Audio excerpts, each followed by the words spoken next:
En su reunión más reciente, los jefes militares rusos dijeron públicamente que nadie descarta la posibilidad de grandes guerras en el escenario global actual. De forma peligrosa, se está presentando a Rusia como el principal enemigo de la OTAN, a China como el enemigo económico y político de Estados Unidos y a Argentina como uno de los principales enemigos del sistema actual del FMI. Ahora más que nunca, los países que tienen sus economías al servicio del Estado se enfrentan con el desafío de crear un sistema de crecimiento continuo en un mundo cuyas capacidades físicas no llegan a satisfacer las demandas de la población.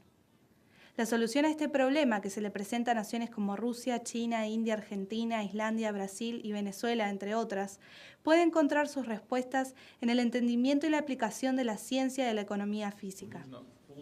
Hoy analizaremos el caso de Rusia debido a que su actual presidente, Vladimir Putin, le comisionó a un grupo de economistas de la Academia de Ciencias Rusa la preparación de un documento que debe titularse sobre un conjunto de medidas para asegurar el desarrollo estable de Rusia bajo condiciones de inestabilidad global. El fundador de la economía física, Gottfried Leibniz, incidió en la economía rusa y trabajó con el zar Pedro el Grande, quien lo nombró su consejero privado. Leibniz estaba muy interesado en la apertura de las rutas asiáticas llevadas a cabo por Rusia y utilizó su conocimiento para desarrollar tecnologías en la industria rusa. La Academia de Ciencias rusa, por otro lado, siempre ha contado con integrantes en varias ramas de la ciencia, quienes se dedicaron a desarrollar conceptos cruciales para la economía física. Algunos de sus exponentes más importantes fueron el inventor de la tabla periódica de los elementos, Dmitri Mendeleev, y su seguidor, el académico Vernadsky, quien desde su estudio de la biogeoquímica desarrolló el concepto de los 3 estadios evolutivos del universo: la litosfera, la biosfera y la noósfera, siendo la noósfera el campo del dominio de la cognición humana. La profundización de los conceptos de Vernadsky fueron uno de los estudios cruciales del economista físico Lyndon LaRouche, actualmente el representante más importante del estudio de la economía física, quien ha incorporado sus propios descubrimientos a esta ciencia y la ha desarrollado y aplicado a casos de estudio actuales, como las economías asiáticas, europeas, la economía de Estados Unidos y las economías de Latinoamérica. El plan económico que Putin solicitó a la Academia de Ciencias es motivo de fuertes críticas por parte de la oposición liberal rusa, quienes expresaron su desacuerdo a través de la prensa en diarios liberales como Vedomosti y Novaya Gazeta de Gorbachov. Según ellos, este plan es un capricho de Putin, quien además deja la economía en las manos del político ruso Gaziev, una persona a la que ellos desacreditan diciendo que no es un economista. Pero la realidad es que su disgusto con Gaziev tiene que ver con que él no es un economista liberal ni marxista, y siempre fue crítico del sistema de saqueo que se aplicó durante los 90 en Rusia. Gaziev, como economista físico, ha colaborado con los círculos de Lyndon LaRouche, y el mismo LaRouche fue varias veces invitado a exponer en conferencias auspiciadas por Gaziev. La revista EIR del Movimiento Internacional de LaRouche publicó en el año 2001 el primer plan económico que Gaziev escribió para Putin, que está basado en un estudio de la economía física y su aplicación en el contexto ruso, y plantea los lineamientos fundamentales de la recuperación económica rusa, de la cual hoy ya se están experimentando efectos concretos. Esto demuestra que la economía física está totalmente vigente, ya que se trata de una ciencia universal que provee soluciones para casos diferentes debido a que considera como su principal activo económico el desarrollo continuo de la mente humana, estableciendo de esta manera una de sus premisas básicas, que no hay límites al crecimiento. Veamos los lineamientos fundamentales del Plan de 2000 de Gaziev para darnos una idea de cuáles son los desafíos actuales, mucho mayores, de una economía que ha pasado a través de un proceso de recuperación y crecimiento. Estrategia para el desarrollo del Estado hasta el año 2000. 1. Introducción. La meta de la estrategia es el desarrollo de la Federación Rusa. Se señala que las precondiciones objetivas para lograr estas metas son altas tasas de desarrollo económico, que sobrepasen notablemente las tasas de los países vecinos y la comunidad mundial. Así, la creación de condiciones para un crecimiento económico efectivo, basado en inversiones en la modernización tecnológica y estructural de la economía doméstica, que eleve el nivel de bienestar de los ciudadanos de Rusia, se vuelve la meta más importante del Estado ruso. 2. Consolidación social como las bases del desarrollo del Estado. En la parte 2 se ocupa de la composición de la sociedad al momento de abordar la estrategia económica. Se explica que se crearon 2 capas sociales muy distintas en Rusia, aquellos que acceden a estándares de vida occidentales y los pobres, que ganan menos de lo que cuesta la canasta básica de bienes. El informe advierte que estas dos capas tan marcadas son la precondición para el rompimiento de la sociedad y para el conflicto social, y expresa que la consolidación social es además una condición necesaria para el fortalecimiento de las instituciones democráticas y el desarrollo consistente de la sociedad civil. Luego aclara su visión sobre la economía, especificando que ninguna de las dos versiones, un Estado paternalista como la Unión Soviética y un Estado liberal que no interviene, pueden servir como base para el fortalecimiento de la cualidad del Estado ruso y para superar la crisis sistémica social y económica. Aquí se propone que el mismo Estado ayude al establecimiento de una clase intermedia para resolver las diferencias y consolidar nuevamente la pertenencia nacional donde se puede crecer, desde el núcleo familiar en los diferentes emprendimientos, empresariales, profesionales, científicos, sociales, etc. 3. Un concepto de desarrollo. Sección 3.1. Como se expresó en la introducción, la estrategia pretende lograr una economía de crecimiento. En la parte 3 del informe se brindan conceptos muy importantes, como qué se quiere decir con la palabra desarrollo y qué significa el consumo dentro de esta visión estratégica para la economía rusa. Sobre el concepto de desarrollo, se explica que las características de crecimiento económico cualitativas son más importantes que las cuantitativas. Desarrollo no es tener más de lo mismo o una acumulación de algo, ya sean bienes, divisas o cualquier otra cosa. Se resalta que el sector de la industria será el sector preferencial a desarrollar. Es su crecimiento el que determina el nivel de actividad de la inversión y la modernización tecnológica de la producción por un lado, y por el otro, el crecimiento y la estructura del consumo de la población. En esta misma línea, consumo no significa un consumo mínimo, sino más bien normas de consumo que corresponden a un nivel de vida decente, que la mayoría de los ciudadanos rusos podrán alcanzar. Esto servirá como incentivo para la actividad económica, tanto laboral como empresarial. Sección 3.2. Luego se analizan y enumeran los problemas y limitaciones del crecimiento, que se pueden resumir en los siguientes puntos. Deuda externa, donde se recomienda una reestructuración de la deuda. Inversiones limitadas, donde se habla de la fuga de capitales. Relaciones de precios. Grandes monopolios hacen que los precios sean inaccesibles para muchas industrias y para gran parte de la población. Sistema financiero poco desarrollado. No reinvierte en la economía real y no trabaja para la productividad del país. Insuficiencia de la demanda doméstica, recursos agotados. Sección 3.3. A continuación establece que la estrategia contaría con 3 etapas del desarrollo. Primero, un periodo de altas tasas de crecimiento y ampliación de las inversiones basada en adquirir las habilidades que requiere el proceso de la circulación de la economía. Segundo, un periodo de tasas de crecimiento sustancialmente menores, debido a la utilización de las reservas existentes y la demora de poner en línea las nuevas capacidades. La duración de este periodo está ligada al éxito que se tengan las inversiones hechas durante el primer periodo. La calidad del crecimiento económico se elevará, sin embargo, dado que será la resultante del desarrollo de tipos más elevados de tecnología en la producción. Tercero, a partir de 2005 sería el tercer periodo donde se lograría una trayectoria de desarrollo regular. Sección 3.4. Formación de una estructura regional efectiva en la economía. 4. El capítulo siguiente son los principales elementos de la política económica. Sección 4.1. Fortalecimiento de las bases de los mercados en la economía. Para la modernización de la economía debe haber una nueva etapa de reformas institucionales, un nuevo enfoque para desarrollar e implementarlas. Los mercados son necesarios para asegurar el crecimiento económico. Se da como ejemplo que en ese momento en Rusia no hay un mercado de crédito ni un mercado de bonos para el comercio, y que el crédito interbancario está demasiado segmentado y débil para proveer el requisito de la redistribución de los recursos financieros. Se resalta la necesidad de los mercados de capital para que sean los intermediarios de la inversión. Estrategia para el sector del Estado. Resalta que el Estado como tal no es un inversor común, sino uno especial. Para el Estado, el resultado de implementar un proyecto no es solamente, y tampoco en gran medida, la ganancia de ese proyecto en sí mismo, sino la suma de los beneficios totales que provienen de la implementación de dicho proyecto. En ese sentido, el Estado tiene un interés en proyectos de desarrollo de infraestructura, en inversiones para desarrollar mercados estratégicos, en llevar a cabo programas comprensivos de inversión. Aquí los beneficios para el Estado son los efectos indirectos, la creación de empleo, la expansión de la base de contribuyentes y el aumento de la producción en sectores contiguos de la economía. También recomienda la revisión del sistema de retenciones y una política de inversión consistente que limite el acceso del capital extranjero para reducir la exportación del capital. Reforzar las barreras para la entrada en los mercados de inversión domésticos ayudará a reducir la cantidad de fuga de capitales y evasión fiscal.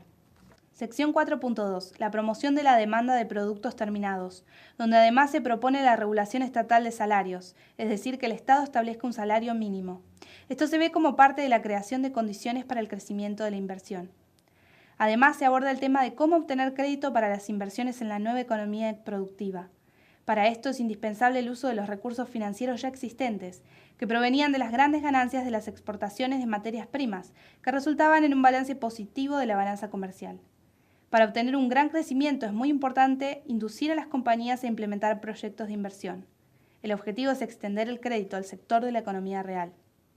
También recomienda la canalización de los recursos financieros existentes hacia el crédito para el consumo, que crea la posibilidad de elevar el estándar de vida de cada ciudadano individual, ya que esto se podrá convertir simultáneamente en un incentivo para que el ciudadano trabaje de forma más productiva y aumente su propia ganancia regular, que le permita cubrir las cuotas más elevadas que deberá pagar si incurre en un servicio de deuda, seguros, etc. Sección 4.3. Crédito y política monetaria. En esta sección habla de los problemas del sistema de financiamiento a través de los mercados financieros y del sistema de financiamiento a través del sistema de deuda bancaria. Concluye que esto trae aparejada la pregunta de la reestructuración y el refuerzo del sistema bancario, para que éste pueda ser realmente capaz de llevar a cabo las transferencias de capital necesarias para el financiamiento de la economía productiva. Por ejemplo, una reestructuración del sistema bancario basada en el estándar Glass-Steagall. Para el Estado, el aspecto más responsable y difícil de la política de crédito y monetaria, en la práctica, es asegurar que el flujo del crédito bancario se dirija al sector de la economía real. Para aumentar la liquidez del sector real, se necesitan créditos normales del mercado a tasas de interés normales en los mercados, pero las tasas actuales de los créditos bancarios están exageradamente altas en relación a las posibilidades del sector real. Sección 4.4. Política presupuestaria e impositiva. Sección 4.5. Política regional. Sección 4.6. El rol del Estado es una cuestión crucial en cualquier programa económico. El Estado debe incrementar significativamente la responsabilidad que toma y elevar la efectividad de su intervención en tales áreas tradicionales de la vida social, como la defensa, el apoyo en la esfera social, la ciencia básica y la educación. La esfera de responsabilidad del Estado debe incluir al complejo militar industrial. Aquí la principal tarea del Estado es encargarse de que el complejo militar industrial esté orientado a proveer las capacidades para la defensa del país y además elevar la competencia tecnológica del complejo militar industrial para su diseminación en la economía civil. Todo esto a través de la modernización social y económica del complejo militar industrial. El complejo agroindustrial. El Estado debe proveerles asistencia financiera directa con respecto a provisión de gas natural, electrificación, construcción de rutas, educación y salud. De esta manera, la producción agrícola no funcionará bajo condiciones fundamentalmente diferentes a aquellas de la industria. Un tema particular para Rusia como país del norte y potencia marítima es el desarrollo de sistemas de provisión de funcionamiento confiable de calor y electricidad, gasoductos, rutas, vías férreas y puertos marítimos. El desarrollo de estas áreas que no busca directamente una ganancia comercial, sino que al mismo tiempo determina el funcionamiento efectivo de toda la economía, debe estar en el centro de atención del Estado. 5. Reforma del poder y fortalecimiento de la base social para las reformas. 6. Principales elementos de una política económica de corto plazo. Esta parte del informe aborda los conceptos básicos negativos y positivos con los que hay que trabajar en el corto plazo para comenzar a aplicar la estrategia. Sección 6.1. La actual situación macroeconómica, donde se explica que hasta entonces la economía había dependido de la exportación de materias primas. Sección 6.2. Medidas para elevar la tasa y la estabilidad del crecimiento económico. Aquí realiza una aclaración muy importante para la economía física sobre la inflación. Ciertamente, la canalización de los recursos financieros disponibles en la economía puede incrementar las tasas de inflación. Al mismo tiempo, es la tarea natural del gobierno canalizar los flujos financieros para lograr el máximo efecto para el crecimiento económico, manteniendo al mismo tiempo bajo control el proceso inflacionario. Recomendaciones sobre asignación de ingresos. Incrementar la inversión sustancialmente en el Banco de Desarrollo ruso, el Banco de Agricultura ruso y la Agencia de Reestructuración de las Organizaciones del Crédito y el Banco de Alcance Nacional Sberbank. También pone como central la ampliación del Ministerio de Energía para permitir el desarrollo estable de la economía rusa, controlando el alcance actual y futuro de los recursos de combustible y energía. Al mismo tiempo que en Rusia Putin está poniendo en marcha importantes planes políticos para plantear una estrategia de profundización a todo lo que acabamos de analizar, en Europa se realizaba el Foro Económico de Davos, donde economistas funcionales al sistema de saqueo del FMI y gobernantes de las naciones europeas quebradas le exponían al mundo su visión sobre cómo seguir profundizando esta crisis económica global. Luego, el 25 y 26 de enero se celebró la cumbre Unión Europea-CELAC en Chile, donde la presidenta argentina resumió claramente qué se está discutiendo en esos lugares. Y Merkel también dice que hay que tener regulación sobre esto porque si no es imposible. Ella manifestó muy claramente que durante los años 2008 y 2009, Banco Europeo y todos los países en general de la UE, grandes inyecciones al sistema financiero y sin embargo todo eso no fue la economía real, sino que constituyó un incremento más para las operaciones de derivados, etcétera, etcétera, con lo cual creo que hay un consenso ya muy generalizado en dos cosas, en la necesidad de una regulación financiera global. Está impactando mucho, yo lo escuché en varios presidentes. Aunque se está discutiendo la reforma financiera y bancaria hasta ahora, lo único que se puede vislumbrar son sus intentos de seguir resguardando los poderosos intereses bancarios y financieros, tratando así de parchar un sistema que ya está quebrado, algo imposible de mantener en el largo plazo. La pelea se vuelve muy clara en el contexto de la disputa actual que sostiene Argentina con el Fondo Monetario Internacional, organismo que acaba de atacar a Argentina por sus cifras de inflación con una moción de censura contra el país. Argentina respondió como ninguna nación se atrevió a hacerlo hasta ahora, exponiendo la naturaleza de las decisiones del organismo, diciendo: la lógica es evidente. Este desendeudamiento de la Argentina ha sido y es un mal ejemplo para el sistema financiero y tiene que ser corregido. La política de endeudamiento que propone el FMI termina en un círculo vicioso de exclusión social, empresas quebradas y desocupación, como la que hoy se ve en varios países de Europa. El entendimiento y la aplicación de la economía física es el desafío de la nueva etapa de desarrollo productivo que Rusia y Argentina, entre otras naciones, tienen enfrente. Es el desafío del futuro que queremos lograr, y es parte de vencer la amenaza de la oligarquía financiera con una estrategia positiva, evitando la profundización de los conflictos sociales y bélicos y dándonos una oportunidad para avanzar como especie.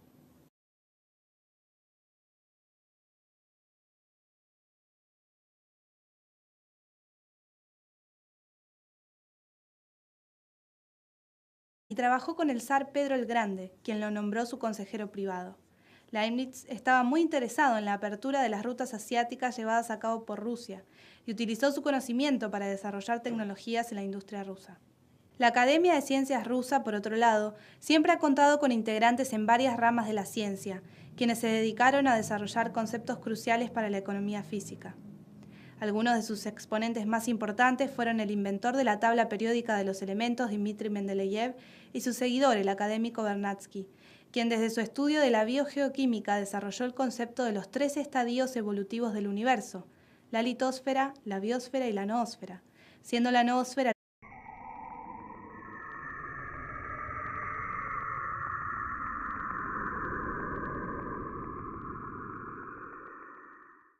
En su reunión más reciente, los jefes militares rusos dijeron públicamente que nadie descarta la posibilidad de grandes guerras en el escenario global actual.